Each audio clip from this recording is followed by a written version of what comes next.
NIA listeners, Trung here. This week's episode, we have Jordan Schneider from China Talk. He's going to drop some knowledge and insights about what's happening in China. For those that may not know, there's been massive protests over the past week in China. It has to do with the COVID-0 policy that the country's had since the start of the pandemic. And it's kind of morphed into something larger, and it might be a real threat to President Xi Jinping. So international, really big story. We'll also be talking about Apple versus Twitter later on the episode, but the first part will be with Jordan from China Talk. Jack's not here this week, but it's me, Bilal, and Jordan. We hope you guys enjoy. All right, welcome to another episode of No Investment Advice. We've got Trung Phan, Bilal Zaidi here. Unfortunately, Jack is not able to join us today. He's doing some cool artsy stuff in Miami, but he'll be back hopefully next week. But we got our boy Jordan Schneider in today to talk China. Jordan, welcome to the show, man.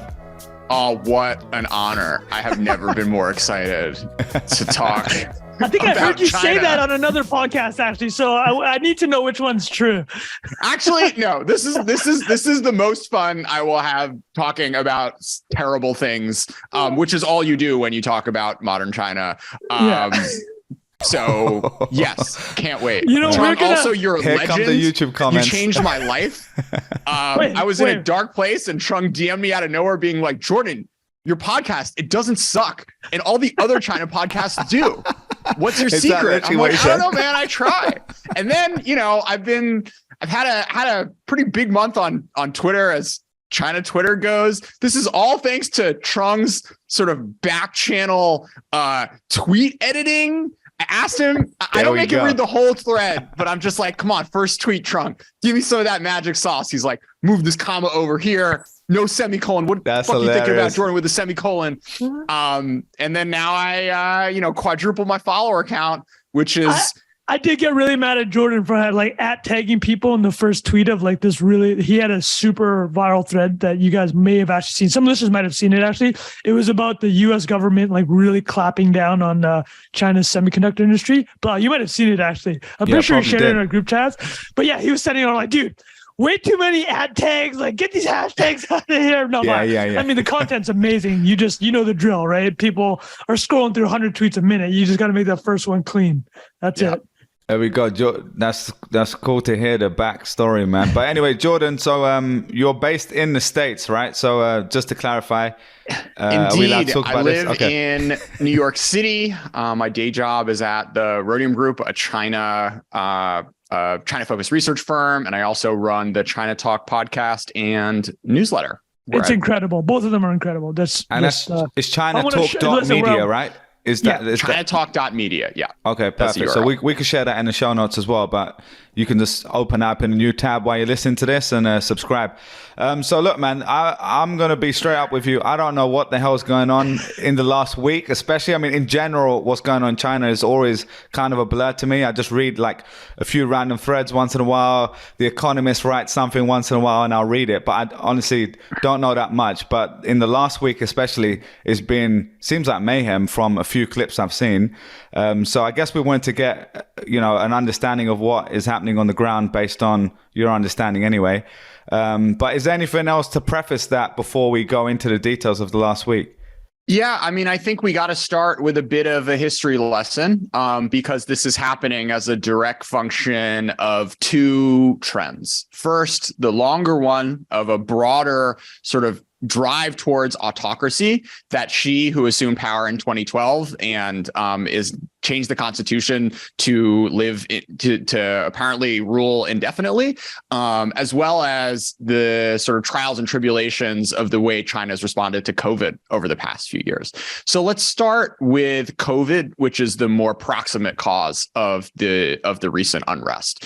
As everyone knows, Wuhan, China was the first city on the planet to get hit with COVID, and the playbook that the PRC developed in those early months of very aggressive lockdowns that reach all the way to the neighborhood level, where sort of very local levels of government are making sure that their individual sort of like housing compound is spying on each other and making sure no one's leaving and as COVID free as possible, was successful for a while. Basically, pre-Omicron, China was able to for all intents and purposes, stamp out the spread of COVID with aggressive testing, these very harsh lockdowns initially, and to the point that where the rest of the world in 2020 and 2021 was having a really tough time with mass death and sort of intermittent lockdowns. I remember you guys. I imagine your listenership remembers this sort of viral video of Wuhan at this like water party, water festival music party that didn't say that well. No, there's a party. There was a viral video because everybody was like they were having a good time because it was COVID zero. Is this correct? Yeah.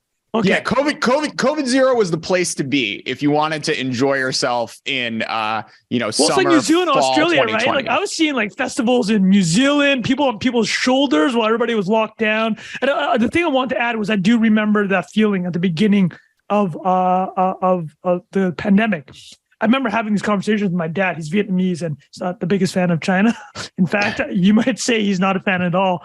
But he was just like, wow, they're like doing a really good job. And like even in Vietnam, it's like, wow, they're doing a really good job. Because Vietnam was one of the first countries to shut the borders, right?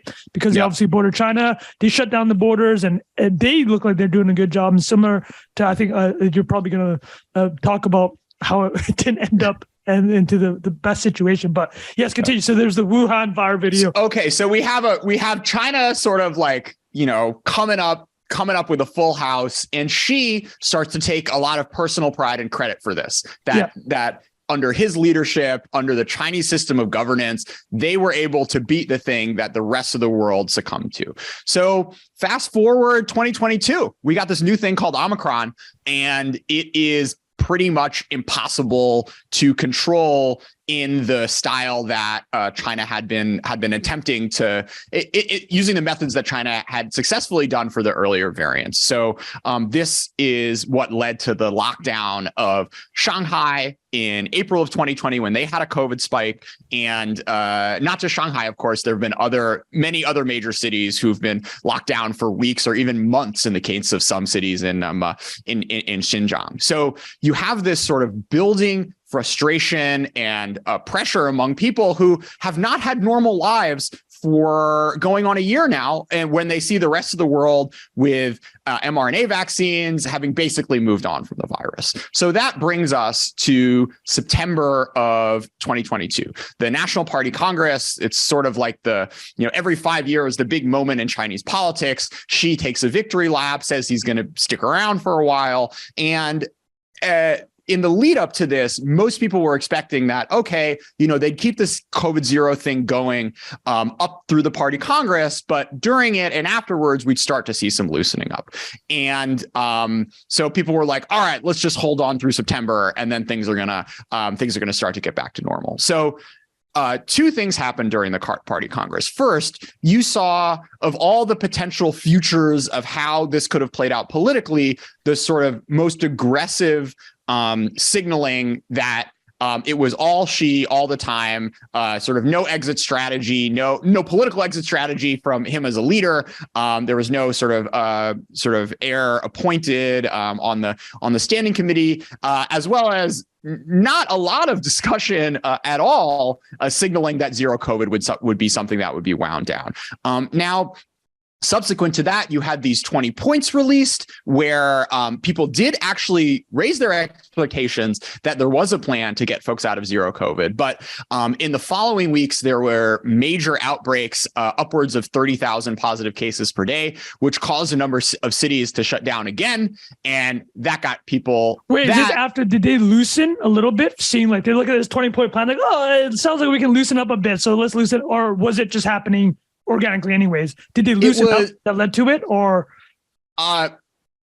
unclear? Probably didn't hurt, might have already been building beforehand. But the two proximate causes, coming back to what led up to this protest, were the sort of excitement followed by grave disappointment that future lockdowns brought down, as well as this incredibly tragic fire that happened in Urumqi, Xinjiang, in a Uyghur neighborhood, where officially 10, likely many more, died because because of COVID restrictions on the housing complex, where doors were bolted from the outside and sort of like blockades were set up to stop letting people out. That also made it impossible for fire trucks to get to the scene in time to put out the flames. Can you explain the region a bit and the history and why that a lot of the tension around the region? Because I think a lot of our listeners probably will know that area of China based around the Western corporations that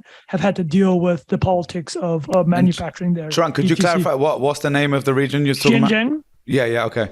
Eastern China. Close. Xinjiang.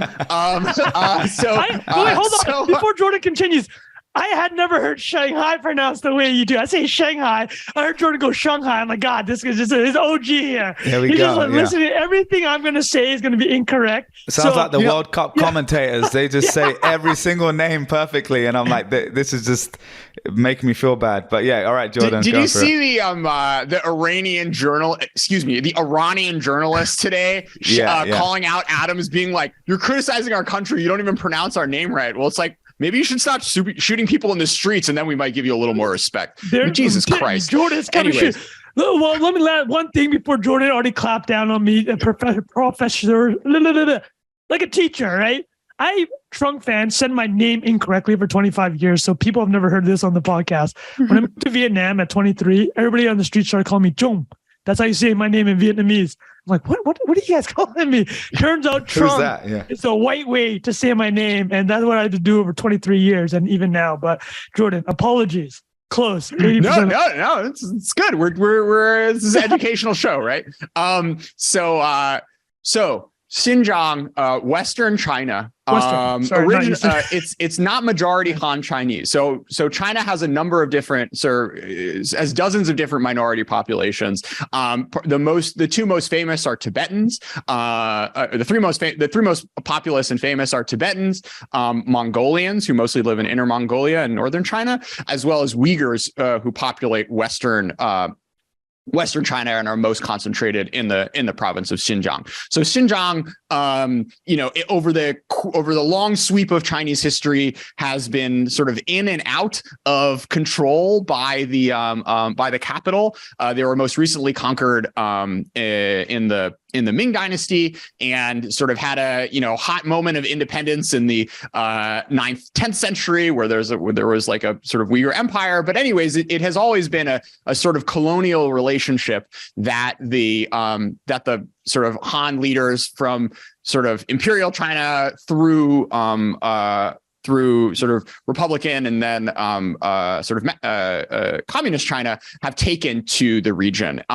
Most famously, in the past 5 or 6 years, you've seen these the labor camps, which followed a period of unrest and fears from Beijing that of sort of rising radicalism and terrorism, to the point that they've now put millions into sort of concentration, re-education, labor camps, which is probably why folks have heard of the region, if at all, in the West. But it is a sort of beautiful culture. They have fantastic food and music and poetry, and there's a lot more to Xinjiang than just the sort of pain that the people have been suffering under government rule over the past 3 years. Well, but anyways, coming back to the sorry, I just want to add quickly is like the 95% of the country of China is Han, right? Of descent, is this correct? And the minority, it's something like 90, but yeah, 90. Okay, so under 10% are like these Tibetans, the Inner Mongolians, and the Uyghurs. So that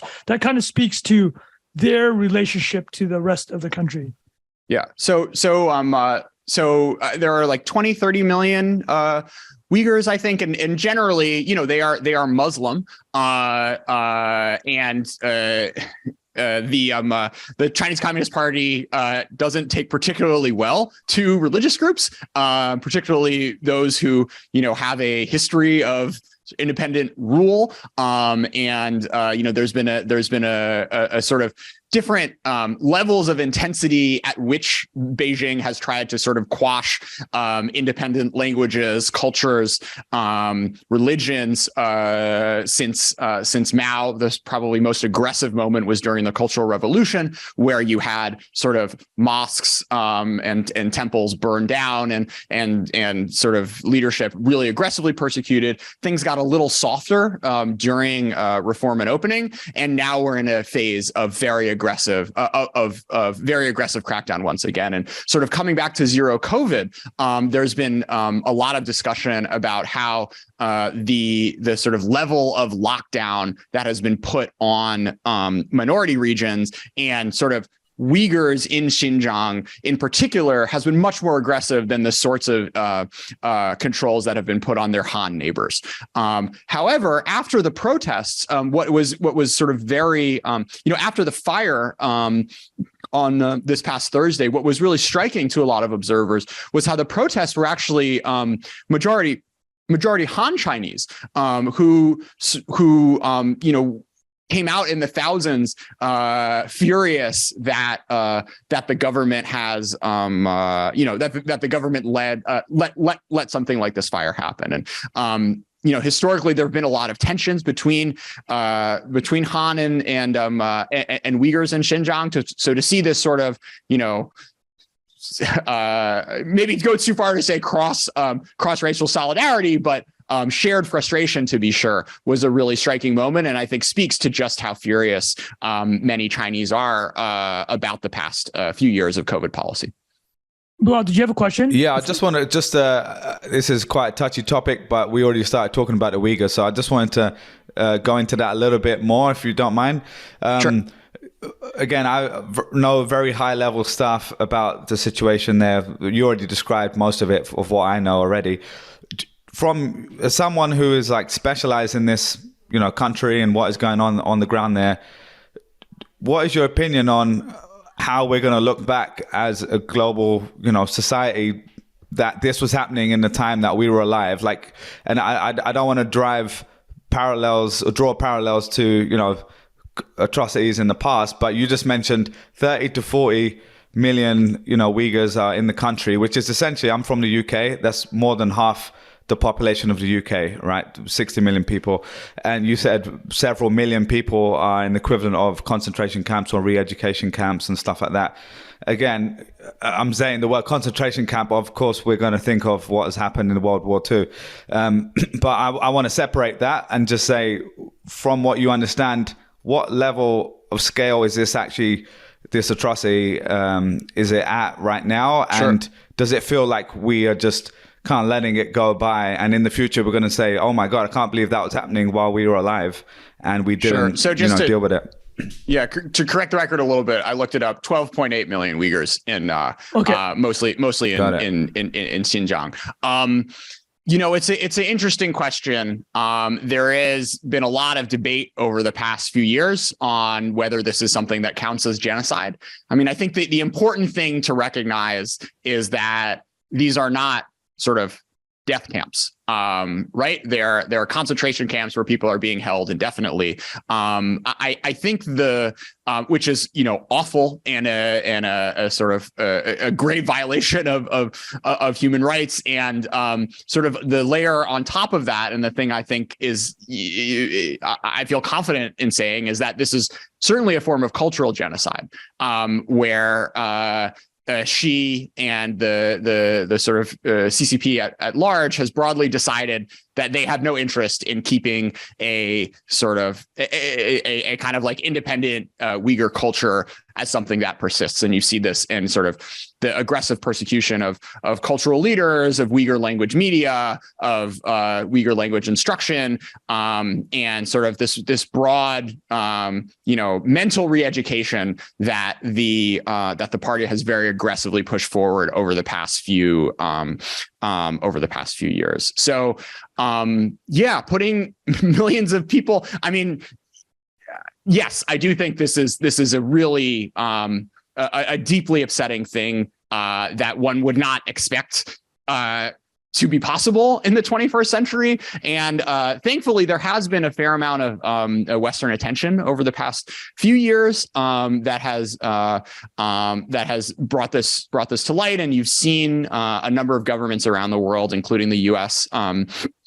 And Europeans, start to take actions by sort of sanctioning individuals in charge, trying to weed out products that have forced labor in them that end up being exported to Western countries. But at the end of the day, this isn't something really that the Western world has a lot of power to stop, because this will end basically when she decides it will, and unfortunately, that hasn't quite happened yet. Unfortunately, that hasn't happened yet. Yeah, Jordan, I want to pull on one thread that you mentioned as you were describing the situation is the idea that controlling different ideologies, right? It's not just about religion. This is why they had the Great Firewall, right? When the internet first started popping up in the mid-90s, China's like, oh, well, that looks like potentially competing ideologies. But I just wonder if you could speak more to this idea of like the Catholic Church has had a very difficult time in China, right? Like the Pope has had to give very Sir, the Pope has done stuff in China he's not done anywhere else in the world in terms of bishops' appointments and things of that nature. It's because China, the Communist Party of China, does not want any competing ideology, right? Religious, Western media. Could you just speak to that a little bit, and then shortly after we get right into like where do you think the protests are kind of headed?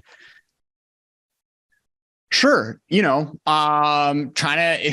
sort of the communism is an atheist, sort of like comprises an atheist belief system. And I think foreign ideologies, regardless of whether they are sort of secular or religious, are by and large seen as a threat. Of course, this is very ironic in that, communism came from Marx and Engels, right? Two white guys, as far as I remember. So there is this interesting tension that that sort of flows through all of this. But yeah, there is no freedom of religion in China. You've seen sort of a pretty aggressive persecution on independent churches in the past few years. Just a few days ago, the headline was the Vatican accused Chinese authorities of violating a bilateral pact on the appointment of bishops by installing one in a diocese not recognized by the Holy See. So, yeah, I mean, at the end of the day, this is not anything, I don't think the CCP sees much upside, if at all, to allowing foreign thought to come in, or at least today's CCP. This was different post Mao, when during the early days of reform and opening in the late 70s and 80s, there was a real searching, there was a real understanding that what Mao did was terrible and that we should not have to live through that again. And maybe there are things that we can learn from the West on how to organize our government and society. But particularly under Xi over the past 10 years, he's been very explicit about sort of foreign cleansing China of foreign polluting influences and stuff like religion, access to Twitter and Google. And, I'll check to see if your guys' podcast is blocked in a little bit. But that sort of thing, or it might be after this show. Sorry, Trung. Are all sort of like seen as a downside problem for this. Could you throw us kind of the Steelman perspective, like the best argument for why Xi is so aggressive? Not to defend him, but if you were in his camp, what would you say to kind of the criticism that he's taken from the international community? Yeah, so I think that the logic, the internal logic behind Xi's crackdown on culture, crackdown on minorities, is that he's just trying to make China great again. And, what that needs is sort of like unity of thought, unity of purpose. The foreigners are sort of using these sneaky ideas like freedom and democracy and human rights to undermine China, particularly as it's entering this sort of moment of global confrontation, when actually the whole planet is out to get them and undermine and sort of stop China from growing into a global technological, military, economic superpower. So if China is going to make it through make it through this like hard, difficult, make it through this like tense global environment, what it needs is a strong leader who has like control over the sort of mind share, and is able to do things, is able to do this sort of like, very hard types of governance that COVID zero is a manifestation of, in order to keep China on a track towards national greatness and rejuvenation.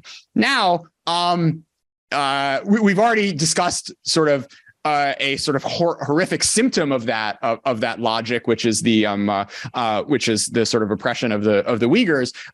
But I think also that sort of line of logic has led you to the protests over the past few days. And then the article you just published, which is the title is China Protests Harbinger or Passing Storm. What are your thoughts of? I read it. It was a great piece. ChinaTalk.media, amazing piece. Where do you stand right now this morning? Sure. So we sort of left off the narrative about what caused the protest. So let me talk a little bit about what happened over the past few days, and then we can get into the future scenario, the future potential scenario. So Thursday night we had a fire. Friday night we had a large relatively unruly but not overly violent protests in a handful of cities in China, and then Saturday night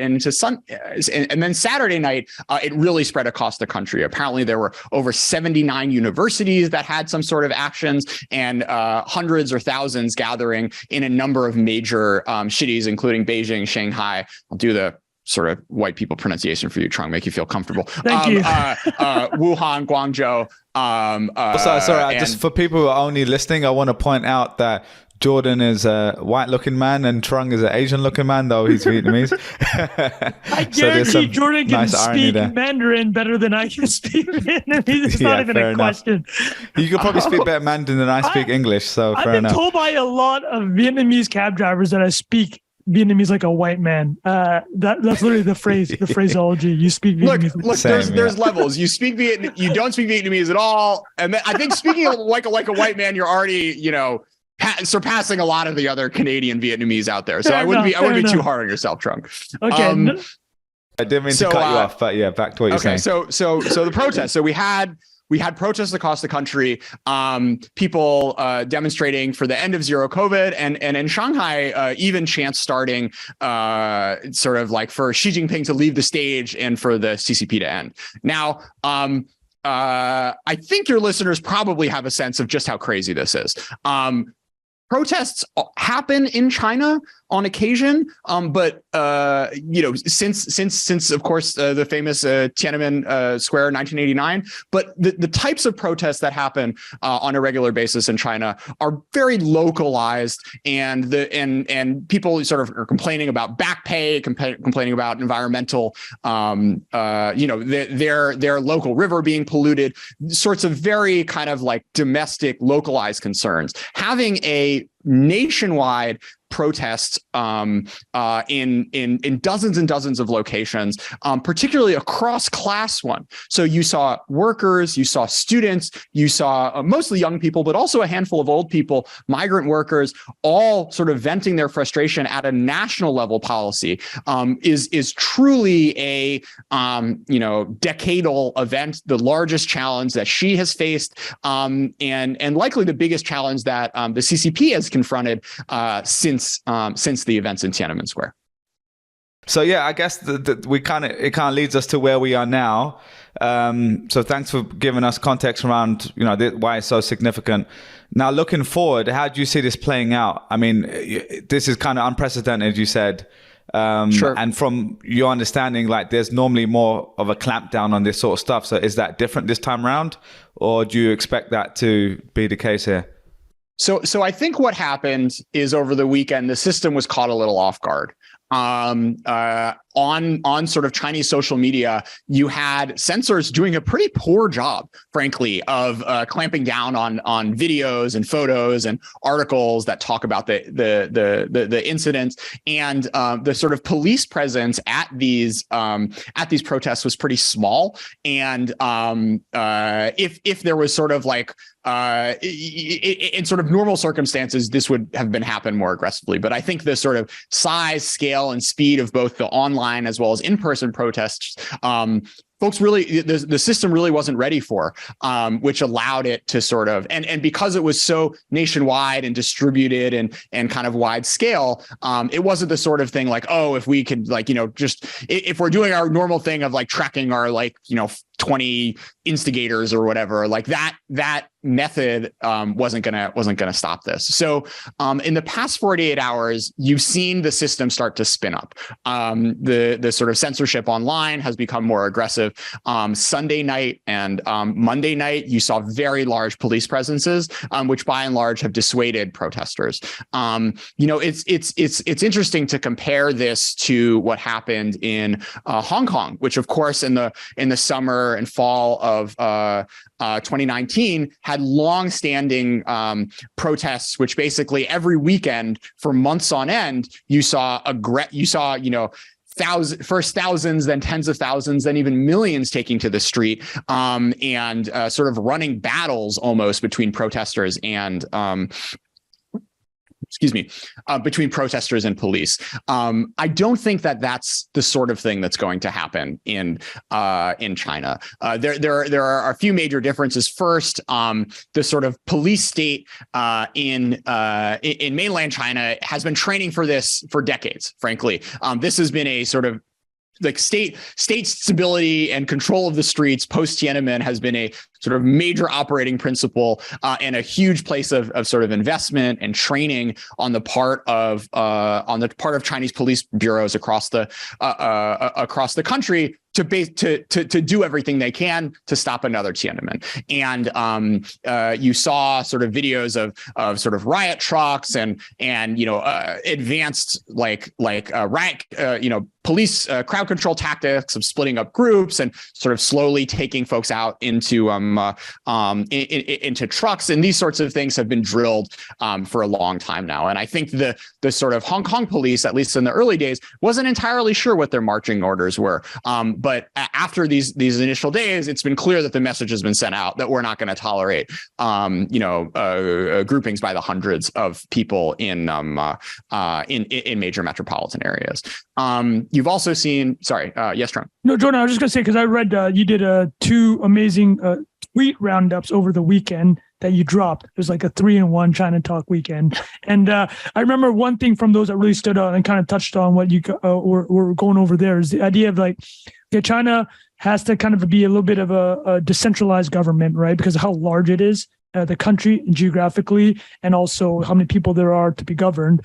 But the idea of the animating principle that was able to get everybody together on one page was this tiredness with COVID-0, right? And this is where the idea that, it spread to Beijing and Shanghai, where otherwise a lot of things that people would protest, it's difficult to organize around one idea. Is that something that's fairly accurate, or how would you describe that? Yeah, I think it's real. I think the frustration is nationwide because everyone has had their lives disrupted by COVID over the past few years in a way that the rest of the world hasn't. So, you have sort of like quarantine outside of your home, potentially away from your sort of family and dependents. You've had homeschooling for a number of months. I'm sure Trung as a nothing parent, will push you to the edge harder than homeschooling. That might be the camel. That might be the straw that broke the camel's back. 8 hours with your kid. Yeah, and I think the other thing is like you really had like people forget that like China is poor. There are hundreds of millions of people who live on, $100 a month. And, it's one thing for someone in a Western country to lose their job because of COVID. But folks have lost jobs that they've needed to survive, and sort of wiping out family savings of small businesses who haven't been able to make it past, particularly past sort of like the lockdowns, particularly when China has not had a sort of direct consumer bailout to help folks, has made this policy a lot of enemies, to be sure, over the past You can't assemble iPhones remotely, right? You can't do that you can't work from home to make these phones. And I think the point that I really wanted to bring up from what I read in your emails was this idea of like why this is such a threat is because this literally affected every single person in China. Whereas these other issues that they've protested about in the past, or even take Hong Kong, right? Maybe a lot of people don't care about democracy, or a certain subsection of the population doesn't care. Every single person has been affected by this, which makes it a massive threat. Yeah. And the other interesting thing is like, this is also, by proxy, a protest against Xi, because this policy is his sort of lodestar. It's his legacy. He's sort of really planted his flag around COVID zero being something that he should, take all the credit for. So, it's interesting, and I think kind of unclear to what extent this frustration with COVID zero is also a reflection of frustration with Xi and where he's taking and where he's taking the country, even beyond what you've seen in the COVID context. All right, so Jordan, can we put the pin? But I just want to ask, can we get those? Like, I know you got some predictions or your thoughts about what you've spoken to a lot of people. What are kind of the predictions? Tomorrow's Wednesday. And, sure. So I think it's going to be hard for protesters to stay on the street in numbers going forward. The sort of Chinese security state was caught off guard, but now they won't be. And I think the stakes have also gone up, are likely to go up dramatically for protesters who end up sort of putting their voice. You'll probably see sort of unclear how aggressive they'll be with arresting people who are on the streets in over the past weekend. But in protest movements that have been able to sustain across the world, they have had a lot of tools which are not available to Chinese protesters, the likes of Telegram and Signal, as well as just sort of like practice in doing this with lower stakes. So, this is not really lower stakes, but, Iran, for instance, have had protests every few years. So people are organized, they have friends, they have materiel, they sort of know the drill at this point. This was the same in Hong Kong in 2011 and then in 2014 before the sort of most aggressive protests in the fall of 2019. However, what this means for China is really an open question. I think the sort of COVID timeline, the sort of COVID zero timeline may have been the end of COVID zero may have come closer because the system now can't ignore the fact of just how unpopular this is. But that in itself is going to bring challenges because inevitably you'll have hundreds of thousands, probably over 1 million people die thanks to Omicron's spread and the relative lack of vaccinations that China has been able to achieve among its population. I mean, the sort of more worrying thing for me is what this leads, where this leads Xi to take the country. I don't think he was particularly worried about social stability before this. I'm almost certain that he will not use this moment as a time to reflect and maybe think that he should compromise and sort of listen to the people and ease up on a number of the types of sort of controls that he's put on society, which are widely unpopular, particularly among the urban middle class, which is where a revolution would start if there ever would be one. and instead go in a more sort of state-centered, militarized, more aggressive crackdown on all facets of society, and that's really dangerous.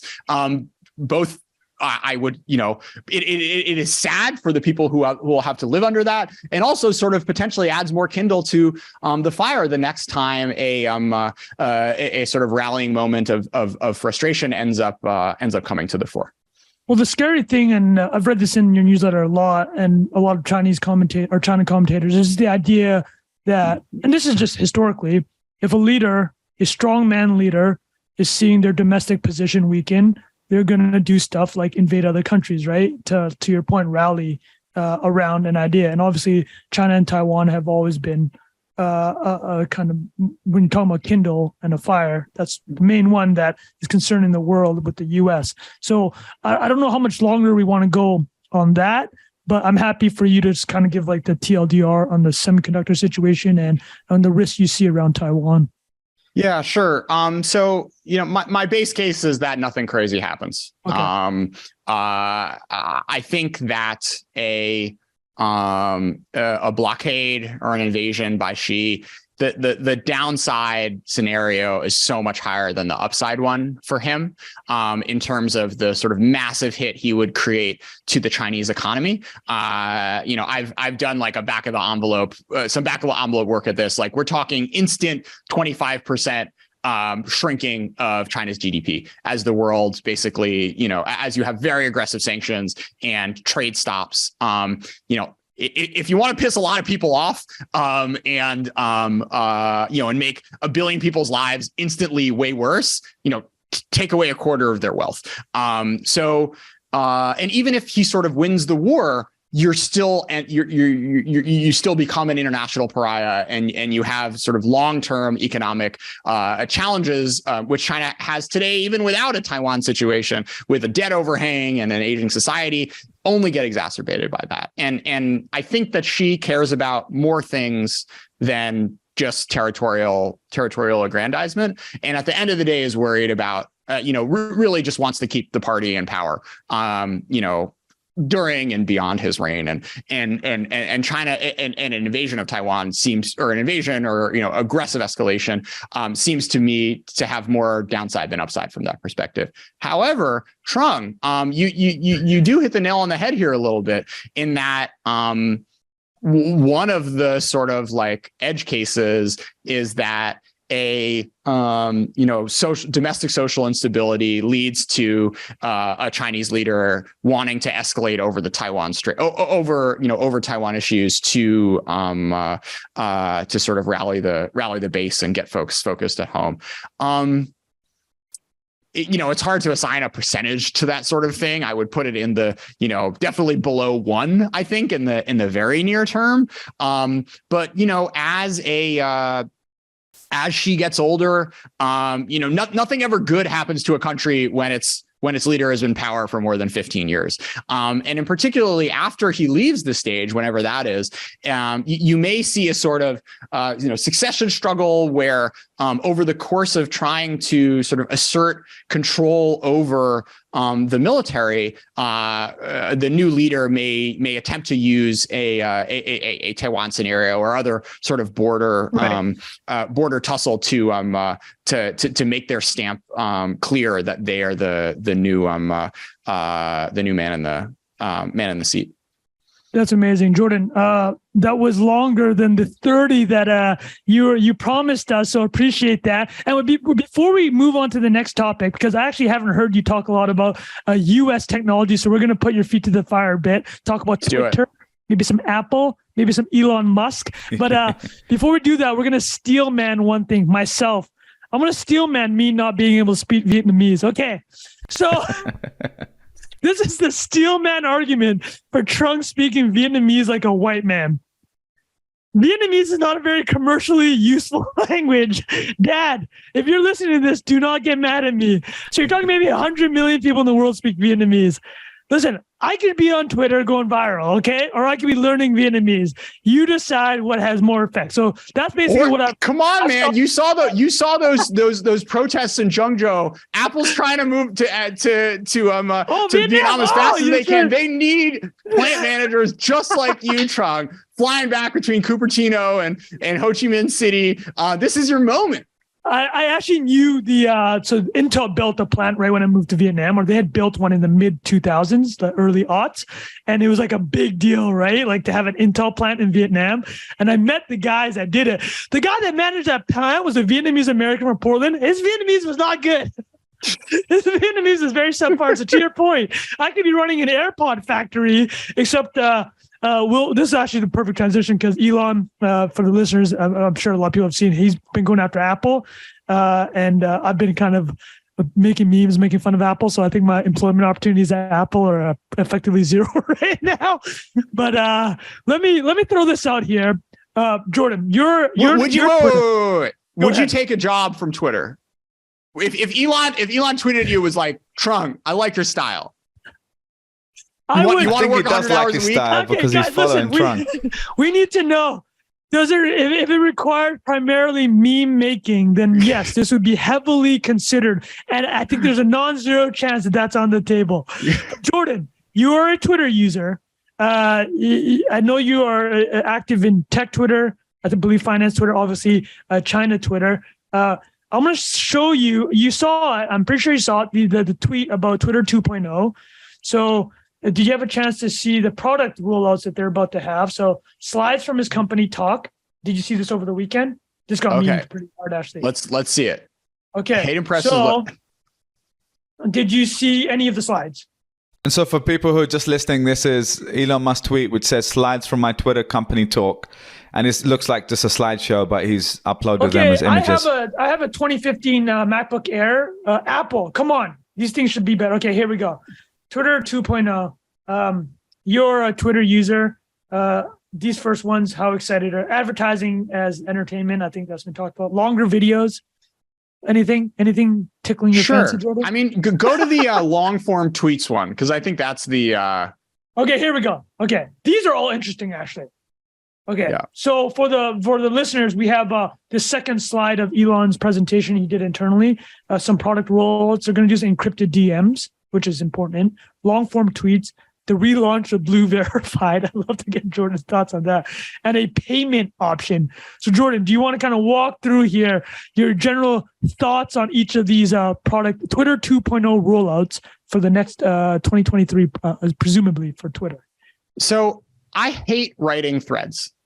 Writing threads makes me stupider. I write a beautiful thing and then I'm like, wow, I need to write this like a fourth grader. It is a medium that will die at some point because it's just not a good way to like use your brain or ingest knowledge.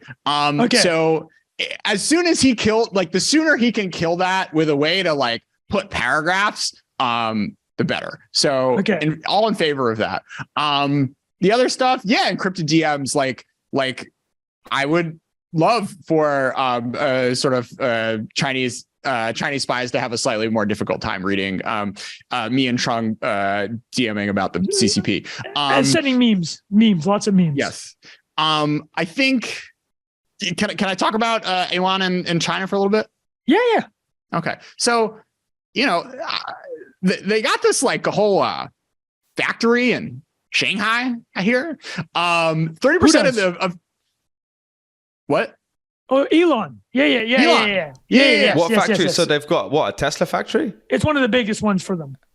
I think it's their largest. Like 30% of their revenue is from China. And Elon basically shits on everyone except China. And I don't think that's a particular surprise.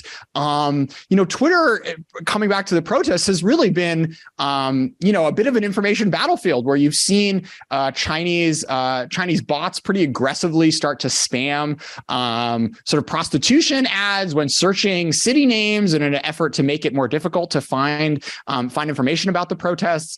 And I wouldn't entirely put it past put it past Elon, who, supposedly is all against bots, to maybe be a little less aggressive when it comes to dealing with Chinese bots in particular. I'm not even entirely sure, but I do think maybe I'll just say this, cutting staff by half, presumably the people who are in charge of dealing with state state actors and state sort of botnets on Twitter is not a huge profit center. And I think in general, I've been a little frustrated with the algorithm of late. I feel like it's not getting me the right tweets. And in particular, there does seem to be a lot more spam getting through of the sort of this is suspicious, might be a paid Chinese thing nature. So let me Steelman the algo. All right. Trung said that we've broken the record for using the word Steelman. We just beat Chamath on Lex Friedman, but go on.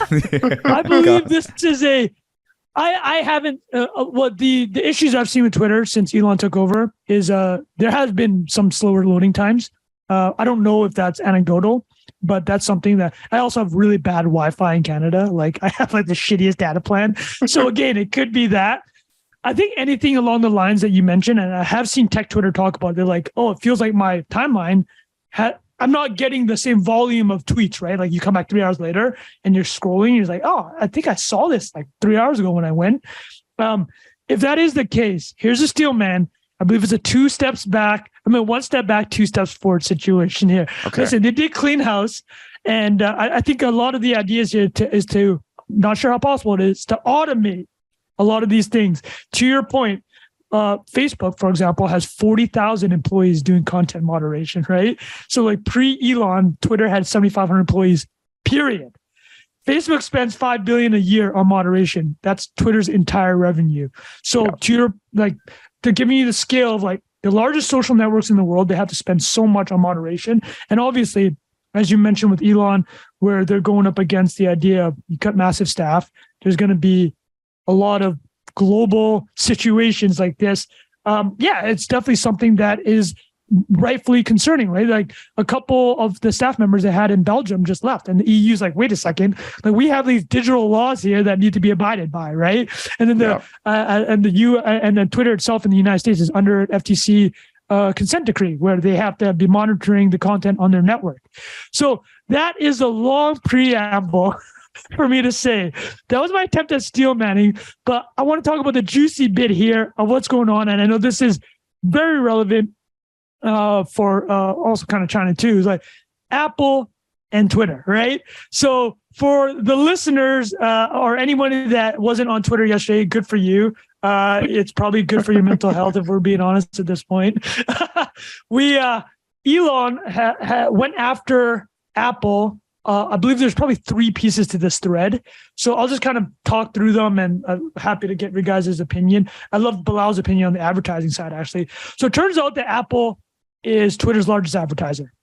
In Q1 2022, they did about 50 million advertisement, which was about 4 to 5% of Twitter's entire revenue.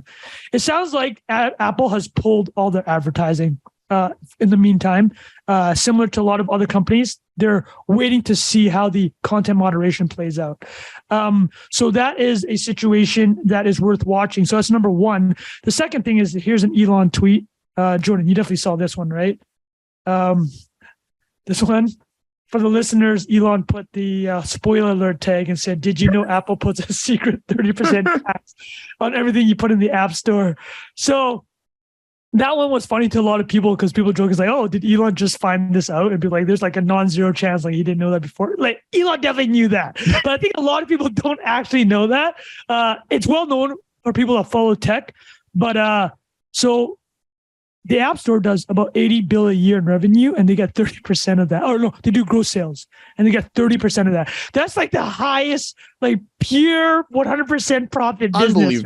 Unbelievable. Yeah. So they make about $25 a bill just from this App Store fee, which is really a tax. And then the third thing I'll add is the third piece of the Apple, Elon versus Apple is, it sounds like Apple has come after Elon about the moderation piece. And Apple in the past has booted Tumblr and Telegram out of their App Store, Tumblr specifically for pornography. Now, I don't know this, but I've been told that there's pornography on Twitter. I don't know. Trung Phan does not know if there's pornography on Twitter. Never seen it, never searched for it. I've been told. No incognito window on Twitter, I guess. So. No incognito window. So apparently that is a mechanism of concern on top of the stuff like CSAM, child pornography, massive spam, hate speech. These are all concerning. Apple has acted in the past as a gatekeeper to the App Store. There's over 2 billion active iPhones in the world. It's a gateway for the internet for the richest people in the world and a third of the world, period. So those three pieces, Apple is Twitter's biggest advertiser. They pulled out the 30% tax and the free speech stuff. Jordan, I'm going to throw that all to you. Give me your China talk expertise, 360 degree on that. What are you thinking? Make Bilal do it first. I don't know anything about this stuff. Bilal. All I do, I read Ben Thompson and I'm like, yeah, he's probably right. I probably agree with him. But I was just going to actually talk quickly on the 30% tax thing, right? Because I think the way Elon worded it, he said, did you know Apple puts a secret 30% tax? It's not really a secret, right? Like it's a pretty well-known thing. It's not like hidden away. It's more like if you need to know, you know. If you're selling stuff through the App Store, you know that you get charged a fee. No, but the app developers are not allowed to tell the users that exist. Oh, okay, that's what it means by secret. Okay, fair enough. Okay, so like it's like right now, Spotify is now selling books, but like they have to do this like really like convoluted thing. You have to go like to get you the audiobook. It's ridiculous. Yeah, I mean, it is ridiculous, but I guess I generally, to put my position out there, I generally don't like that they have a 30%, fee, tax, or whatever you want to call it. At the same time, they essentially created that new industry, if you want to call it that, right? The same way YouTube takes a cut of advertising on YouTube because they built a platform for virality. They host everything. They take 45%, right? They take 45%, 55% goes to the creator. I mean, all the, so that is a revenue split. It's quite normal to have some sort of fee or revenue split. I would say a 10 to 20% seems much closer to like a fair number here, because 20% is like, even in like agency world, you'll take a 20% like fee for referring people or something like that. And 10% is just a little bit more than like processing fees, right? 3 to 5% is processing fees. Oh, that's a great point. Yeah. Right. So, but 30 does seem a little high, but anyway, that's kind of its own thing. I do think it makes, if you see it from the perspective of what makes a good user experience for users, this makes it worse because there's a disincentive for people like Spotify to, I was trying to play around with it and I went to get an audiobook and it said, unfortunately, you can't buy this on the app. You have to go to desktop, and in brackets it says, we know that this is not convenient, or something like that. It's quite funny. And the rebuttal from Apple would be, well, you can make it convenient for people. You just need to pay the 30%. And actually, I will, just while we're talking about this, we didn't do a meme of the week. I'm just going to share my screen for a second here because I thought this was quite funny for my boy Chris back. This is not real, I believe, but Elon Musk is complaining about Apple, and it got corrected. Oh my God! Yeah, it got a community note. Okay, go ahead, finish that tweet. But it says Tim Cook responds to Elon saying, "Your feedback is appreciated. Now pay 30%," which I thought was pretty good because obviously, if people haven't seen, Elon's been responding to lots of people, including AOC, saying, "Now pay $8." Or Twitter Blue. For Twitter Blue, yeah. So, but yeah, long story short, I think it's becoming this thing where Elon is using the classic playbook of pick an enemy and like go after them. It obviously is a convenient thing that Apple is no longer spending on advertising like other people. Lots of people. I mean, if I'm being honest, I work in advertising. If I was like managing massive budgets, if you're looking at your portfolio of where you're spending money, while everything's in flux at Twitter, you probably would pause it. It doesn't mean you're going to go pause forever, but like while you're trying to figure out, is there going to be more hate speech on the platform? Are there going to be more bots in the meantime?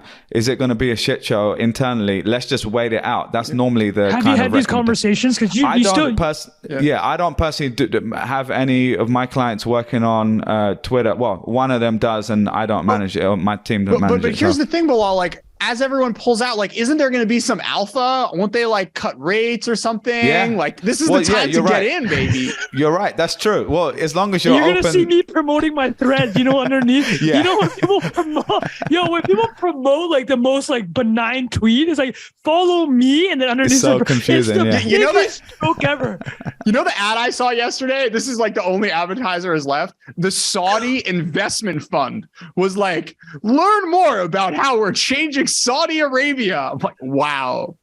God bless you guys. I mean, you bring up a great point though. The alpha to be had right now must be unbelievable. Yeah. There's like less there's demand and supply in flux, and you can essentially get better rates in the auction. If you're not worried about brand safety, that's what I was going to say. That's the key. I'm pointing at myself. If you don't care about brand safety, also, okay, Bilal, can you talk about like, so you're saying totally legitimate for a marketer with a big budget to actually be worried about brand safety. This isn't just some like, has anything changed though? Like, can we address that? I don't think that anything has actually changed. I don't think much has changed. Yeah. From you guys mentioned a few things as a user, you might have noticed a few things. A lot of those might be anecdotal. I don't actually have real kind of aggregate data on it. From the advertiser side, it's more so just a perception thing. So normally like there's crisis management protocols, right? Like if there's a big protest going off, and for example, in the pandemic when Black Lives Matter stuff popped off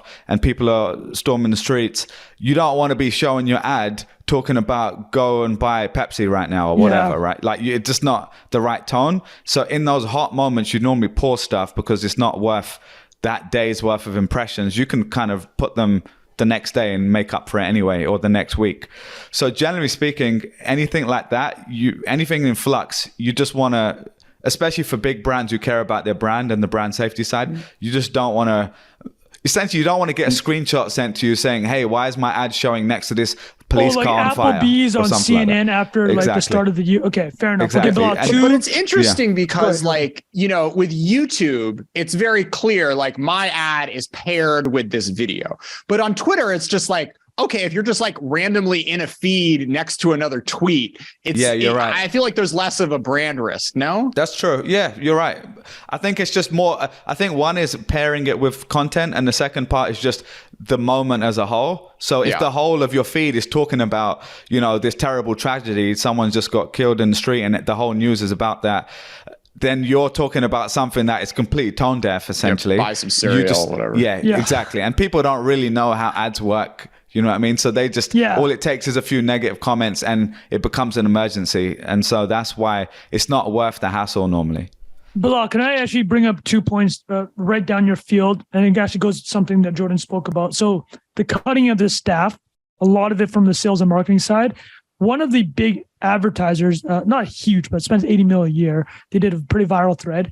They said, we have seen the tooling for Twitter and our account managers are not being responsive or no response at all. So Bilal, you're a bit marketer because they're budget. Probably not there anymore. They forgot to turn the out of office on. They're not responsive because there is no account manager anymore, right? Okay, so that must be freaking annoying for you. Yeah. Like you're just like, this is ridiculous. Like fair? Is that a fair assessment? Yeah, and I will just to expand on that point, I think a lot of like tech Twitter has this headline summary. First of all, they just think tech companies only hire engineers, a lot of people. And they're like, well, why are there 80,000 engineers managing X company's revenue or whatever? And what they don't realize is, the leverage you have as an engineer with code is far greater than the manpower needed for the business side of things, which is operations, account management, marketing. I'm not saying half those people weren't doing that much, right? Like I still think a lot of the tech companies could cut a lot of people, but specifically when sales, which is what I know most about in the big companies. And for Jordan, if you don't know, I worked at Google in the sales team for a long time. Essentially, Google was always pretty good with, having less clients versus each account manager or account team. So you would actually speak to people in the big sales teams.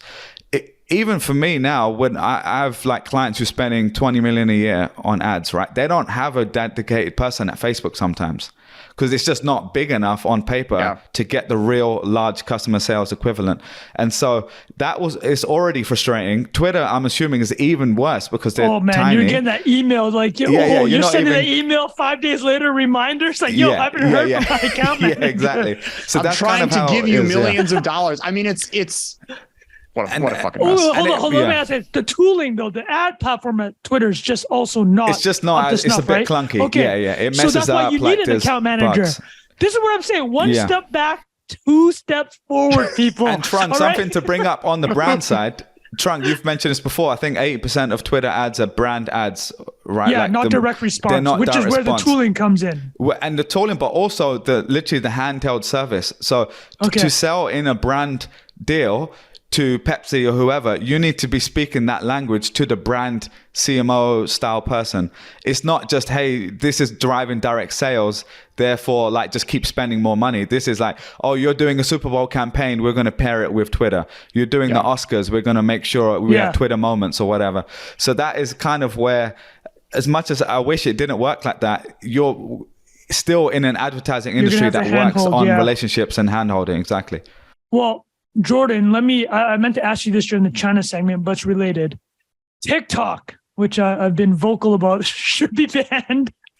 Do you think TikTok should be banned from the United States or forced to be sold to Larry Ellison? Give it to Larry. Just give Larry Ellison TikTok.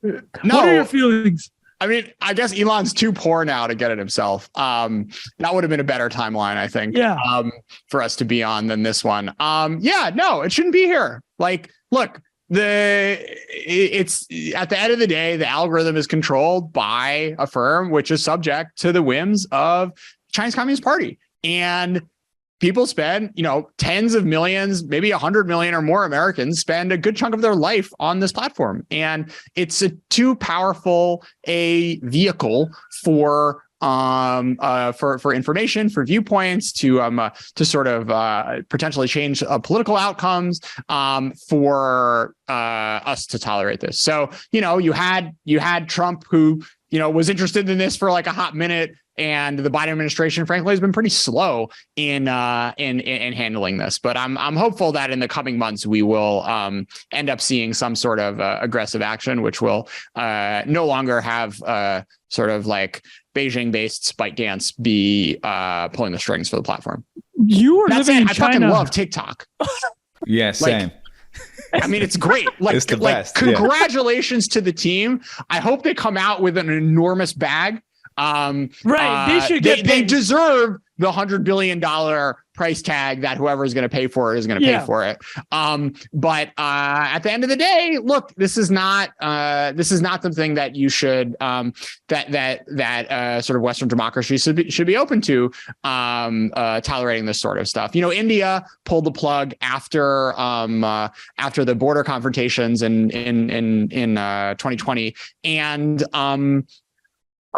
it's particularly with the direction that China is going, and she is taking the country. This is not something that we should leave ourselves open to going forward. You were living in China. Sorry, but question. You're living in China, Jordan? Same question. Go for it. When it was on the come up, did you know the beast this thing was like? Did you use Douyin, the Chinese Twitter? Oh yeah. I saw this coming way early. I was I actually worked at their major competitor, and it was really awkward because I spent a year at Kuaishou, which is actually originated the forum, and had like 100 million users in China, and then Zhang Yiming, the head of ByteDance, like completely copied the product, improved it, and there was this really awkward vibe in the firm I was at. Because our chart was just going, 10, 15, 20% growth, and Douyin, the domestic version, was just vertical. Dude, what were you doing there? What were you doing in this company? I was like the white guy. Token white guy? I was a token white guy. There were thousands of employees, I think like 3 or 4 foreign passport holders when I was there. Are you serious? Yeah. The reason I picked it instead of working at ByteDance is like Kuaishou at first had this like Bojiao vibe, where it was like the chill Chinese tech firm that was like kind of like laid back and Buddhist, and like people didn't work 1,000 hours. And Wasn't 3 weeks after I, 996? Yeah, it wasn't What? 996. it was not, it 996. was at first it was not 996. But then what happened was at the like 2 weeks after I started, the CEO had an all hands, was like, guys, TikTok is kicking our ass. We're in war 996. mode. 996. Jordan, what's Don't leave the 996? office. Tell our Tell listeners. your family Yeah, you're not what's seeing them 996? anytime What's soon. 996? What's 996? So 996 is 9 a.m. to 9 p.m. 6 days a week. Sounds like and, Twitter right now, actually. It's like the equivalent of 9 to 5 for us in the West, or 9 Yeah. to 6, 5 days a week. But it's in your contract, I heard from people who I know work there. Well, it's interesting because it actually, at a certain point, they made it illegal. The Chinese government made it illegal, but everyone still did it. Not so great. So Yeah, okay. Not great. two points on that. So yes, it's totally what's happening at Twitter, which I find to be, deeply ironic. And the most ironic thing is like the folks who are staying at Twitter are the ones on visas, who can't leave. And a lot of those happen to be Chinese nationals. H1B mafia, man. Hold on, They- Chung's not. Listen, I'm not letting this old wives' tale slide. There are 300 H1B visa holders at Twitter. Let's assume that they all are staying. That's I still only fact-checking. Love it, 15% Trung. of Here the we go. company. Okay, fine. I take it back. Sorry. What the fuck do I know? I'm sorry. Cut it. No, Cut no. it. Cut it. No, So- I like it in there. Yeah, go. No. No. It's funny that we can make fun of Trung, but there are a lot of visa holders, I'm sure. Yeah.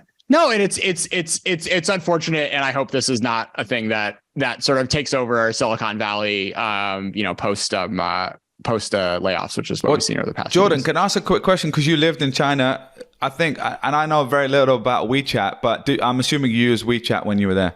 Yes. And, Do you still use it to chat with your homies? Yes. Okay. And so I've never used WeChat. I don't actually know that much about it, but the phrase they're using for the vision of Elon's Twitter 2.0 is the everything app. And that you've heard people talk about it with payments and social media and more video, etc. What was WeChat like, or are there other apps there that are more like the everything app? So WeChat is a magical creation. So it is basically the equivalent of it is the only communication tool that a lot of people use. Email isn't really a thing. iMessage, direct texting isn't really a thing. There's no real competitor. There's no sort of like WhatsApp or Signal or Telegram or whatever. It's basically WeChat, how you use to communicate. And that's sort of how it started. So in the coming years, in the sort of following years after it graduated from just being a messaging app, it now is a primary place to read news. So people have these public accounts, which are basically news outlets, and you read articles and share articles. There's a sort of like Facebook feed equivalent where people share status updates, which is where a lot of sort of the sharing of protest related material happened over the past few days. And the kind of like everything app thing that sort of really takes the app to the next level is it's your wallet. It's how you pay for a lot of stuff in China. It's like Venmo, Twitter, and WhatsApp all put together or something like that? It's like your credit card. It's really like the only way you pay for anything, and you don't have another like there's a competitor, Alipay, which I think has like 30% of market share relative to WeChat. But it is sort of like it being the way you move money around on a day-to-day basis is an extraordinarily powerful thing. Right. And that sort of linkage is something that, Facebook tried for a hot minute with Libra, right? Weren't able to get off the ground. But I think good luck, Elon, making this happen. This is not the first American firm who's been like, oh wow, WeChat, great business. Well, let's see if I can bring it to the West. I think there is a former Twitter co-founder who happens to be working on a payments company, and maybe Square/Block could be the missing piece of this puzzle. Dorsey was championing Elon. Guys, listen, you may have heard, but Elon co-founded PayPal, or X.com, which became I think PayPal. Dorsey's out. Isn't Dorsey out on Elon now? Isn't this the new gossip? Wasn't he subtweeting him recently? I've seen some back and forth, but I don't really follow that story, to be honest, man. I can't. I'm not going to opine on that. Trung, is my assumption there that I think I heard Elon talk on like a Spaces or something once, and even before he bought Twitter or something like that. July 14, 2021 at 8 p.m. No. Yeah. But no, I mean, is that the parallel? Is that a fair parallel, that it seems like he's taking inspiration from WeChat and others? Yeah, I mean, the payment thing's a huge thing for him. He has talked about it ad nauseum for the last 2 decades. And listen, whether or not you believe it, I'm just going to throw it out there, but he's frequently said if PayPal had executed my plan, it'd be like $1 trillion company. I don't know what that plan is, but apparently we're going to find out because now he has Twitter as his canvas. I wanted to say, I don't use TikTok at all. And Bilal has spoken on this show about, I don't use it because of how addictive. I know I'm already addicted to Twitter. I do not need another addiction in my life, right? Like Twitter is ruining my sleep. Like I'll tweet something at 10 p.m. at night. I'll wake up like, oh, I wonder if this one went viral. And then it just ruins my sleep. So I couldn't do TikTok. But let me throw one last prediction question and then we could probably wrap from there. Jordan's been way too kind with his time. But let's talk about Apple Twitter, because I think this is it is actually the most existential thing that could happen. So any predictions? I think the only thing I'll say, my prediction with Apple Twitter is I don't think Twitter will get booted. I think the amount of noise that Elon can make is probably not worth Apple's time. But Apple does kind of hold the trump cards here. So what I'll say is they probably need to clean up the or at least to Bilal's point about the brand safety stuff. It's there needs to be some turn in perception around moderation. And whether it's hiring the right people or implementing a new technology, I don't know what it is, but that's the thing I'd be worried about, because what Apple can do is it can throttle updates. And Elon has a lot of things he wants to do with Twitter. And if you can't push a new update through because Apple says we're not accepting it, and they do this all the time, that's really the mechanism that can handicap the business. So I'll throw that out there. So Jordan, what are your thoughts? One of the biggest threats Apple faces is antitrust, and I think doing something as sort of headline grabbing as throwing throwing Twitter off the App Store would potentially accelerate some of the current activities on that, and they would have to have something really. It would have to be something really obvious, like the feed gets completely, taken over by child porn or something. Yeah. I think, where we see Twitter right now, it would be really hard for them to find a justification for throwing the app off the App Store. Bilal. Yeah, fair. No, I feel the same. I feel like it's a huge risk to Apple if they did that, just it being with Elon specifically because he's making so much noise. I doubt that will happen, but you never know. And I guess the other thought I had about this is it's such a shame in a way that, how much power Apple holds with being the monopoly in this case. At the same time, the best technology businesses kind of inherently become monopolies because they're the best, so everyone uses them. Exactly. I love it so much. Like Google search has 80% or 70% market share because it's better than the rest. And YouTube is the biggest video platform because it's so much better and has the scale to, essentially keep that moat. Though I guess TikTok is eating into it now. So I don't think Apple's power is going to change anytime soon. And I think they don't really need to change the things that they're being criticized for at the moment. I think people are just going to have to keep playing along with their rules unless there is some sort of regulation that makes them have to change their behavior. I just want to address the thing that we wouldn't talk about before, because I don't want to completely throw the 30% under the bus. So they have structures around it, right? Like you guys mentioned how okay, you can actually do a workaround and go buy audiobooks. It's annoying as hell, but you can skip the 30%. But also right now, there's only 15% for the first million. That's a small business developer program. And then they also, if you have a subscription-based product, after the first year, it goes from 30% to 15%. So they've clearly, because of the Epic Games case, the Fortnite maker, they've had to make changes and they've been sued by the EU, the South Korean government. I'm not saying that they're not listening. I'm just saying Elon did that tweet and it's a nice, it's the 30%. It's again, you talked about Bilal. It's a classic attack move, right?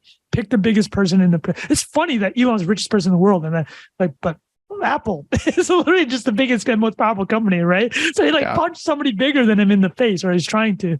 So I don't think they'll get kicked off, but it'll be wild to watch.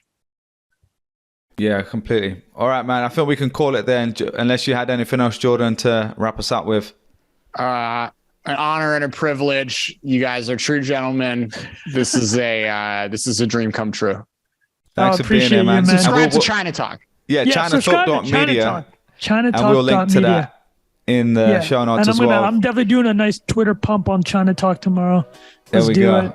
All right. Well, thanks for being here, man. And I think we're going to wrap up because we've got to go watch the World Cup, all of us. So appreciate you guys being here. I hope you guys had a good Thanksgiving, and we'll see you next week. Cheers. Yeah. Peace out, guys. Thank you.